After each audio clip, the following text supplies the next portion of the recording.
What's going on, guys? Welcome back, and today I'm going to be bringing you my video reviewing The Mandalorian Chapter 11, or The Mandalorian Episode 11, or whatever you want to say, but The Mandalorian Chapter 11, the Heiress, I believe is how you say that, or the Heiress? I'm not even sure how you say that, but an interesting title and an interesting episode, so I really can't say a ton without spoiling this episode, but I will say that it kind of blew my mind a little bit.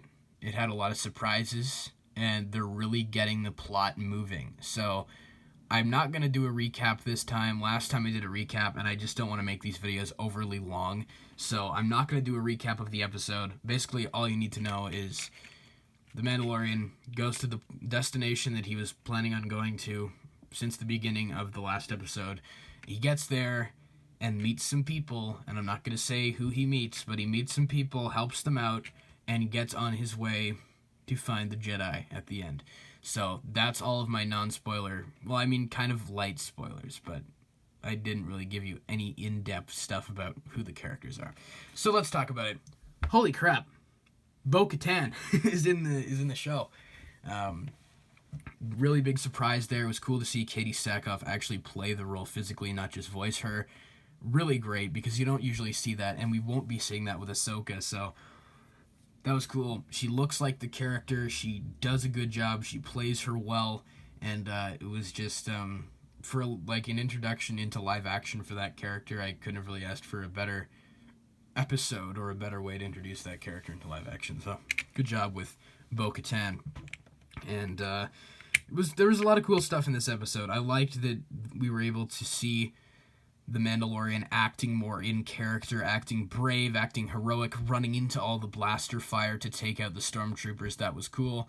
I liked seeing the ship burn up in the atmosphere upon entry. That was really cool. You don't usually see that in Star Wars, but since this is a smaller scale show about a more street level character, you're able to see stuff like that, and I really appreciated that. So that was cool to see. And it's just a really strong episode overall, writing wise, like directing wise. Bryce Dallas Howard did an incredible job, or I would say an impeccable job with the episode, directing wise. And the only knock I could really have against it is that I do think it should have been longer. Now, I will say I think the first episode of this season is a little bit stronger, if only because it's like 20 minutes longer than this, or 15 minutes longer than this, and they had more time to dedicate to the plot. I think the general plot in this episode is stronger, but the first episode had more time to tell the story. So, and I mean, I've seen people saying Jon Favreau makes the episodes the exact length they need to be, or they need to be. He doesn't make them overly long. And I mean, yeah, that's a fine argument, but I do think that it's kind of weird. The last episode was literally a filler episode where the Mandalorian walked around in snow for 40 minutes, and here we have an episode where we get a lot of plot, we get reoccurring characters or reappearing characters, and we get a lot of Easter eggs and plot, and it's only 30 minutes. It's only 30 minutes. So you needed more time dedicated to it, and they do introduce ideas like the different Mandalorian religions and how the Mandalorian himself is a part of the Watch, or is a child of the Watch, who Bo-Katan puts as a religious zealot, or the Watch was a group of religious zealots who broke away from Mandalorian society and came up with these weird rules, like, for example, you cannot take your helmet off, because when he meets Bo-Katan and the Night Owls, they take their helmets off, and he believes they aren't actually true Mandalorians, although they are.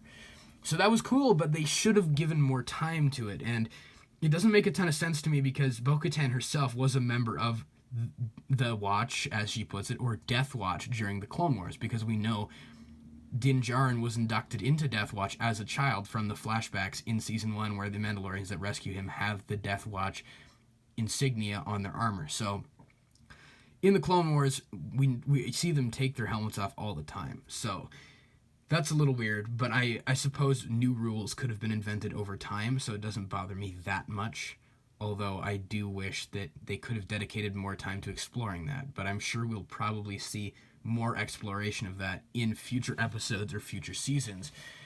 So it doesn't bother me too much. So yeah, these Davy Jones looking guys take him on the ship, and they betray him and knock Baby Yoda into this monster. He jumps in to save him, and they hope to kill him for his Beskar, which is kind of weird. I don't know why Mando trusted those guys. I mean, I'm glad that Mando isn't going against the code in this episode like he did in the last episode and isn't acting like an asshole the entire time.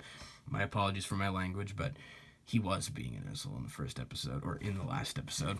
And I'm just glad that he's acting more in character, although I do think it was kind of weird that he literally trusted this Davy Jones-looking guy. Don't worry, I know they're called the Quarren. And this guy is literally going, "Hey, I can help you find some Mandalorians," maniacally laughing. And the Mandalorian's just like, "Okay, sure, dude, I'll trust you." Like, what? Why would you just trust that guy when he's maniacally laughing in the corner? So he trusts him, and he pays the price. But luckily, the Night Owls are able to rescue him, led by Bo-Katan, which was cool. I don't believe the other two characters with Bo-Katan have been seen in other Star Wars media, so let me know if I'm incorrect, but I believe Bo-Katan is the only returning character out of the trio of Mandalorians that we see rescue Mando and the child in that scene. And the guy's brother, the Davy Jones-looking brother, comes to confront Mando and says he killed his brother, but Bo-Katan flies in and says, "I killed your brother," and then takes him out. So that was cool. And they say, "We have to take this ship because there's weapons we need and stuff, and if you can help us, we'll exchange information on where to find one of the Jedi or a Force user." And when she said that, I was like, okay, we're going for Ahsoka. We're going going to do it, right? I didn't expect them to name drop her at the end of the episode, though, which we'll get to later. But they break onto the ship, and there's some antics that ensue, some cool action scenes, some cool blaster fire, combat going on. That was cool to see. And they get into this cargo hold, but they're locked in the room with the controls, so they're able to suck the guys out. And the Moff Gideon character, like, basically hologram FaceTimes the captain, and he's like, "Okay, if they've taken that much of the ship, it's no use. Just basically suicide bomb this ship, or like take a suicide run into the ground." So Mando runs into all the blaster fire, during a pretty heroic moment, and throws down some bombs to take out the stormtroopers. They are able to break into the cockpit, and Bo-Katan begins to interrogate the captain, asking him, "Where's the Darksaber? Does he have it?" And he says, "If you're asking, you already know." So the reason why it was such a shock to see Bo-Katan, although I did hear before the episode that, Katie Sackhoff did a great job. So I was like, okay, I know who that is, so I guess Bo-Katan's in it. But I thought it'd be a flashback. I didn't think she'd actually be alive, because usually in Mandalorian culture, in order to claim a ruling role over the people of Mandalore, you must defeat the former user or kill the former user in combat to claim the weapon, or to claim the Darksaber. So I had assumed that Moff Gideon had killed Bo-Katan. But the way she asks is she has a strong assumption that he does have, or that the weapon is in Moff Gideon's possession, but that she didn't know for sure. So I assumed during the purges, which she does say to the Mandalorian himself that she was a part of in this episode, I think Gideon probably stole it and he didn't actually fight her, because I don't believe they've ever come face to face. Although Moff Gideon clearly knows of their reputation, because he knows of these pirates that keep hijacking their ships, which are actually the Mandalorians. And when they're like, on the comms, when they're like, "It's Mandalorians, I thought we..." You get the vibe that they thought they'd killed most of them. So it's surprising that there are these highly skilled Mandalorian combatants breaking into their ship. So they're able to reclaim the ship, they're able to stop it from plummeting into the ground, and they're heading off into hyperspace, and Bo-Katan asks Din Djarin if he would like to join them, and he refuses because he has to continue on his journey returning the child to the Jedi. So he asks her, "Where are the Jedi?"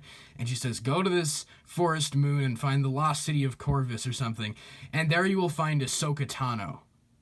Oh my god, I did not expect that. When she said that, it blew my mind. I was like, okay, they're going for it real early on. We're going for it right now. And that was cool. That was really cool to see that. And we'll probably see her 2 episodes from now, because I think we're going to get another episode similar to Chapter 10, where it's kind of a side story and just a little pit stop on the way to the final destination, if that makes sense.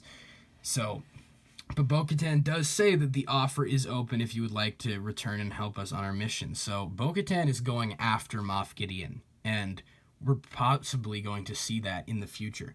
So this is complete speculation on my part, or I guess before I talk about that, the Mandalorian goes back, retrieves the child from the frog people who he left him with, and fortunately he didn't eat any of the babies.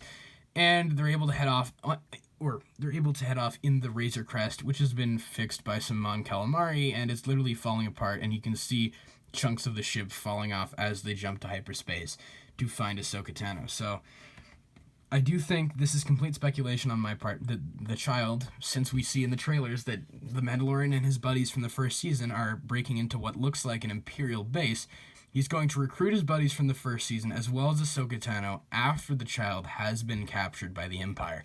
And they're going to break in and rescue him in a big finale, and at the same time, Bo-Katan will launch her strike against the Empire with all the tools and stuff that she's gathered to try and reclaim the Darksaber and to claim leadership over Mandalore again. But what I think may happen is she may get mortally wounded and will hand the Darksaber off to Din Djarin, knowing his bravery. As she says in this episode, your bravery will not be forgotten. Obviously, this is complete speculation, and I have no clue, and that honestly sounds like a bit of a stretch. I don't think we'll see Bo-Katan die in this show, but I mean, it could happen. So that's complete speculation on my part, but it's not entirely an improbability.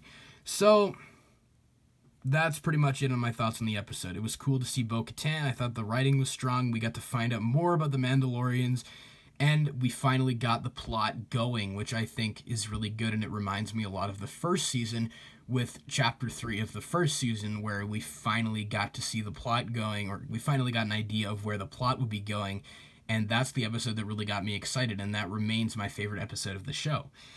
I know people are going to say this is the best episode of the show, but that's just because they are fans of Bo-Katan and the Clone Wars, and I think that's a bit of a stretch, because I do think even the first episode of this season is stronger because it had a relatively strong plot, which is a weaker plot than this episode, granted, but was given more time to explore that plot and to be able to tell a more compelling story, in my opinion, because the story in this episode is strong and gets the plot going for the rest of the season, but I wish that it was given more time. That pretty much wraps up my thoughts on The Mandalorian Chapter 11.